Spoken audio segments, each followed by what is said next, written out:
मैंने ट्रेन में एक महिला की मदद की। वो बहुत परेशान थीं और बाद में उन्होंने भी मेरी काफ़ी मदद की।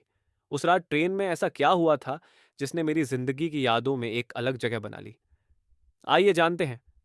हाय दोस्तों, मेरा नाम आदित्य है। ये बात करीब 4 महीने पहले की है। मैं अपने कॉलेज के काम से दिल्ली जा रहा था। मैंने शाम वाली राजधानी एक्सप्रेस की टिकट बुक की थी। समय पर घर से निकला, रास्ते में कुछ स्नैक्स लिए और स्टेशन पहुंच गया। ट्रेन प्लेटफॉर्म पर लगी हुई थी। मैं अपनी सीट पर जाकर बैठ गया। मेरी सीट ऊपर वाली बर्थ थी, इसलिए सामान नीचे रखकर फोन चलाने लगा। ट्रेन खुलने में बस कुछ मिनट बाकी थे, तभी एक महिला और उनके पति जल्दी जल्दी डिब्बे में आए। महिला नीचे वाली सीट पर बैठ गईं और उनके पति सामान रखकर जल्दी में नीचे उतर गए। थोड़ी देर बाद ट्रेन चल पड़ी। आसपास फैमिली वाले लोग बैठे थे, कोई बच्चों के साथ तो कोई अपने साथी के साथ सफर कर रहा था। रात धीरे धीरे गहराने लगी। करीब 10 बजे टीटी टिकट चेक करने आया। सबने टिकट दिखाए, लेकिन जब उस महिला की टिकट देखी तो पता चला कि वो गलती से दूसरी राजधानी एक्सप्रेस में चढ़ गई थी। उनकी असली ट्रेन दूसरी थी। ये सुनते ही वो घबरा गईं। उन्होंने टीटी से बहुत रिक्वेस्ट की। टीटी ने कहा कि अगले स्टेशन पर उतरना पड़ेगा क्योंकि उनकी सीट अगले स्टेशन से किसी और की थी। लेकिन थोड़ी बातचीत के बाद उसने कहा कि अगर अगला यात्री सीट शेयर करने को मान जाए तो वो सफर जारी रख सकती है। अगले स्टेशन पर उस सीट की असली यात्री आ गई, लेकिन उसने सीट शेयर करने से मना कर दिया। अब वो महिला काफी परेशान हो गई। रात बढ़ती जा रही थी और किसी ने भी उन्हें अपनी सीट ऑफर नहीं की। वो धीरे से आकर मेरी सीट के पास बैठ गई। मुझे उनकी हालत देखकर बुरा लग रहा था। मैंने उनसे कहा, अगर आपको ठीक लगे तो आप मेरी सीट पर आराम कर लीजिए। मैं नीचे बैठकर सफ़र कर लूँगा। मेरी बात सुनकर उनकी आंखें भर आईं। उन्होंने कहा, नहीं, तुम्हें दिक्कत होगी। मैंने मुस्कुराकर कहा, ऐसी परेशानी किसी के साथ भी हो सकती है। काफ़ी समझाने के बाद वो मान गईं। हम दोनों ऊपर वाली बर्थ पर एडजस्ट होकर बैठ गए। उन्होंने अपना नाम सुधा बताया। थोड़ी देर बाद हम दोनों ने साथ खाना खाया और बातें करने लगे। सफ़र लंबा था, इसलिए धीरे धीरे झिझक भी कम होने लगी। रात की ठंडी हवा और ट्रेन की हल्की आवाज़ों के बीच वो अपने परिवार और जिंदगी की बातें बताने लगी। उनकी बातों में एक उदासी थी। ऐसा लग रहा था जैसे वो बहुत समय बाद किसी से खुलकर बात कर रही हो। फिर हमने मोबाइल में फिल्म देखनी शुरू की। बीच बीच में हंसी मजाक चलता रहा। रात काफ़ी हो चुकी थी, इसलिए आखिर में हम दोनों चुपचाप लेट गए। बाहर ट्रेन तेज रफ्तार से भाग रही थी और अंदर एक अजीब सी शांति थी। सुबह जब आंख खुली तो स्टेशन आने वाला था। हम दोनों नीचे उतरे। जाते जाते उन्होंने मेरा नंबर लिया और मुस्कुरा कर बोली, दिल्ली आओगे तो मिलना ज़रूर। तुम्हारा एहसान अभी बाकी है। उस सफ़र के बाद क्या हुआ, वो कहानी फिर कभी। दिल्ली पहुंचने के बाद मैं अपने कामों में व्यस्त हो गया। नया रूम ढूंढना, कॉलेज की फाइलें जमा करना और रोजमर्रा की भागदौड़ में ट्रेन वाली वो रात बस एक याद बनकर रह गई थी। लेकिन लगभग एक हफ्ते बाद अचानक मेरे फोन पर एक कॉल आया।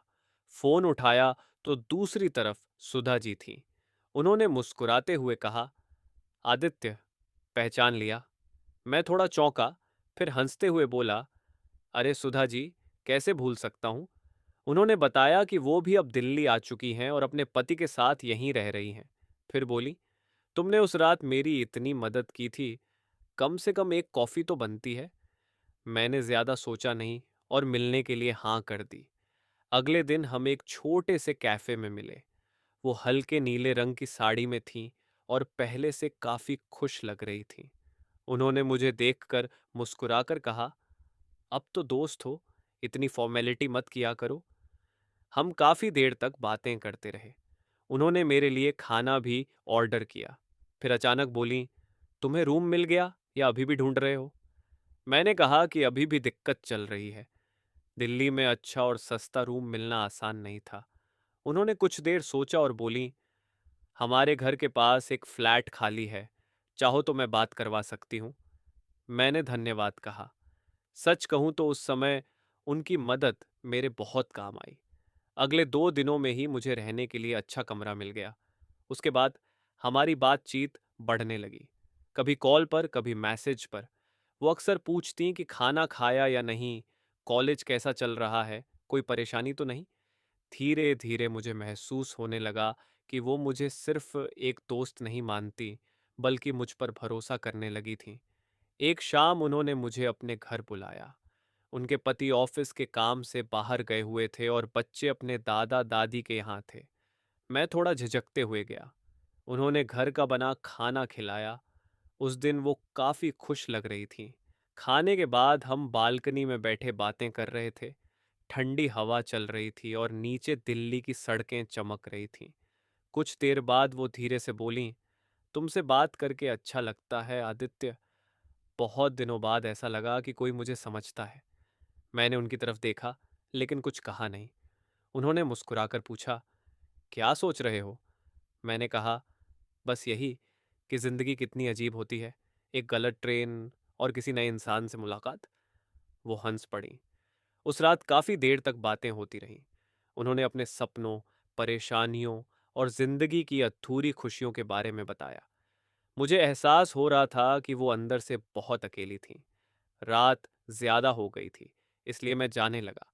तभी उन्होंने मेरा हाथ पकड़कर कहा, थैंक यू आदित्य, उस रात ट्रेन में सीट देने के लिए नहीं, मेरी बात सुनने के लिए। मैं बस हल्का सा मुस्कुरा दिया। उस दिन के बाद हमारी दोस्ती और गहरी हो गई। लेकिन जिंदगी हर कहानी को आसान नहीं बनाती। कुछ महीनों बाद ऐसा मोड़ आया जिसने हम दोनों की जिंदगी बदल दी। बाकी कहानी फिर कभी।